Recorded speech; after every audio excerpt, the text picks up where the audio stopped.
Apolline Matin. Apolline de Malherbe. Vous êtes bien sur RMC, il est 6h40.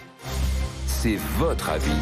Sur le fondement de l'article 49, alinéa 3 de la Constitution, j'engage la responsabilité de mon gouvernement sur l'ensemble du projet de loi. C'était hier à l'Assemblée, sous les huées des députés de la NUPES et le coup de butoir des députés RN. Elisabeth Borne qui engage son 11e 49-3, mais cette fois-ci sur la réforme des retraites. Et dans la rue, eh bien, ça ne passe pas. Écoutez ces manifestants réunis spontanément à Albi.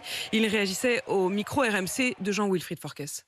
On est déçus pour notre démocratie, déçus parce que pour moi c'est vraiment une crise politique grave et majeure et je ne sais pas trop comment le gouvernement va se sortir de tout ça. Il y a une très très forte colère dans le pays et ça serait dangereux et grave pour les institutions que le gouvernement ne l'entende pas. Ah bah ça va nécessairement se durcir, mais c'est le gouvernement qui durcit les choses et donc la réponse du mouvement social va être à la hauteur de l'agression. La démocratie sociale est en action et moi j'ai plus aujourd'hui confiance en elle qu'en la démocratie qui est représentée par nos élus. Et j'aimerais vous entendre ce matin, vous qui êtes opposé à la réforme, est-ce que ce 49.3 renforce votre détermination ou à l'inverse, vous vous dites, bah ça y est, c'est fini, de toute façon le texte va passer. Vous qui êtes pour cette réforme, comment est-ce que vous jugez cette utilisation du 49.3 pour faire passer le texte? Place à vous tous. Maureen qui nous appelle d'abord de la Plaine-sur-Mer en Loire-Atlantique. Bonjour Maureen. Oui, bonjour. Maureen, vous êtes étudiante en droit, pour ou contre cette réforme d'abord? Alors moi j'étais pour la réforme puisque j'estime qu'aujourd'hui la retraite elle doit être révisée, ça ne fonctionne plus dans notre pays. Donc moi j'étais totalement pour, j'ai pas manifesté depuis le départ en fait. D'accord, et quand vous dites j'étais, aujourd'hui vous en êtes où? Bah aujourd'hui j'en suis un peu comme tout le monde, c'est-à-dire que je trouve ça inadmissible ce qui s'est passé hier.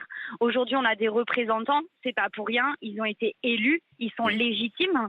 Et en fait, l'exécutif est passé de force, alors qu'il est totalement illégitime de faire ça sur une telle loi, en fait.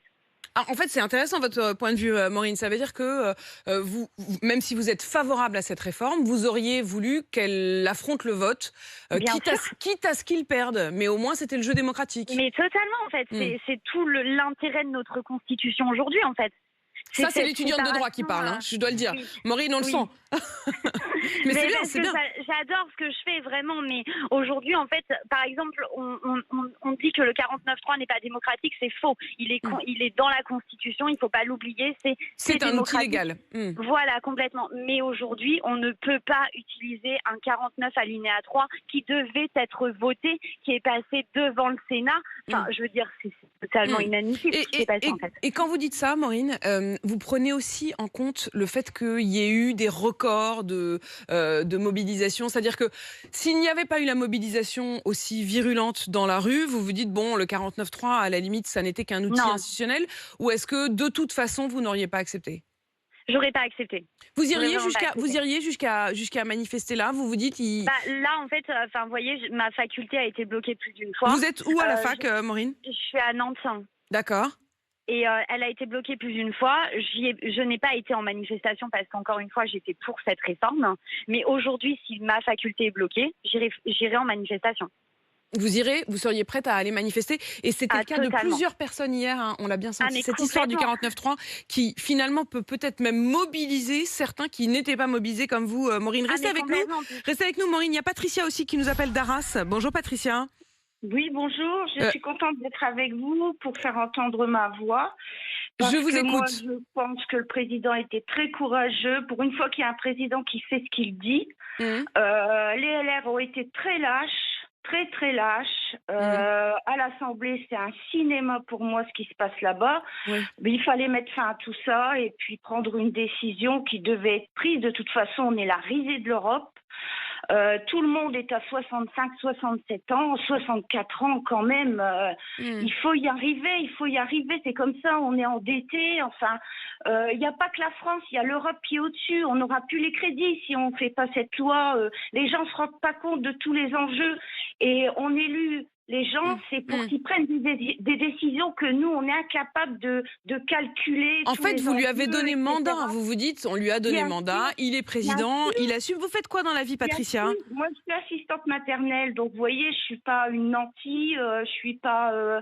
Je sais que ma retraite, elle va être toute petite. Et voilà, ça, j'aurai pas une carrière complète parce que j'ai voulu élever mes enfants. Enfin, bref, je suis pas.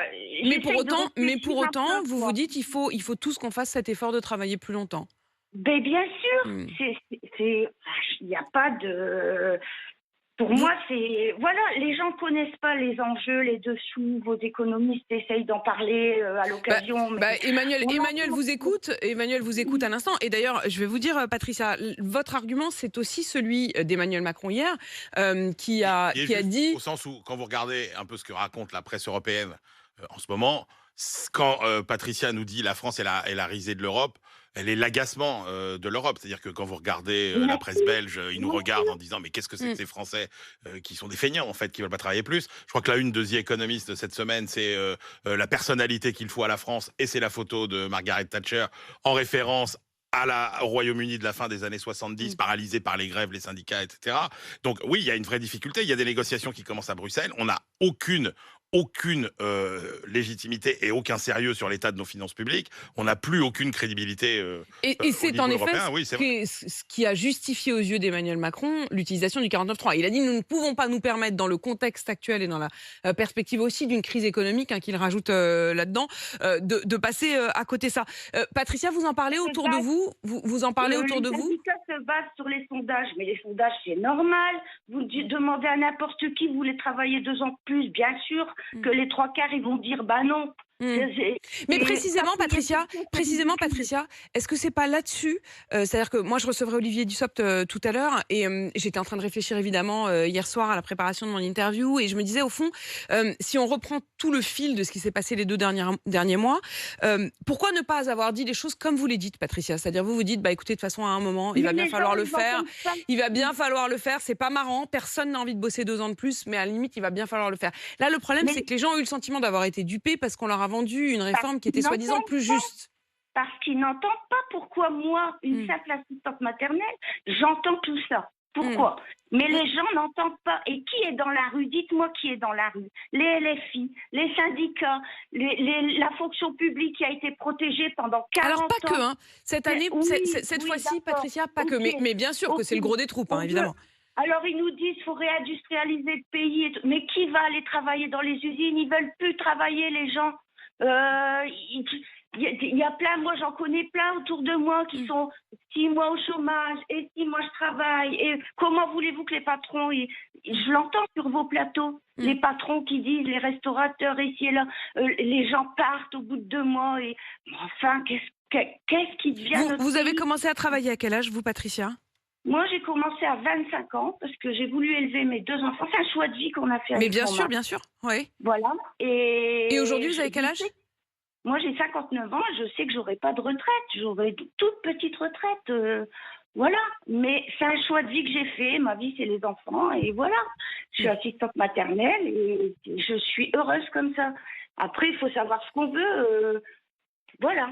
Voilà. Alors, cela dit, pour vous, Patricia, il y aura quand même une surcote normalement dans ce qui a été voté au-delà de la question du nombre d'enfants. Vous savez que chaque enfant vous donne, finalement, vous disiez, je vais bosser très très longtemps et j'aurai une petite retraite. Chacun de vos enfants vous donne 2 ans quand même de moins à cotiser. Donc, vous avez 4 ans en tout que vous allez gagner sur la date de départ, Patricia. Et puis, dans la commission mixte paritaire, il y a eu une surcote de 5% pour les mères avec enfants. Patricia et Maureen, merci à toutes les deux. Je crois que c'était la première fois que vous franchissiez le pas du 32-16. Soyez les bienvenus dans la grande famille RMC. Très heureuse d'avoir eu vos témoignages ce matin. Maureen, étudiante en droit, et Patricia, assistante maternelle, et qui estime que cette réforme, il faut bien qu'elle passe et que c'était courageux finalement d'aller jusqu'au bout. Il est 6h.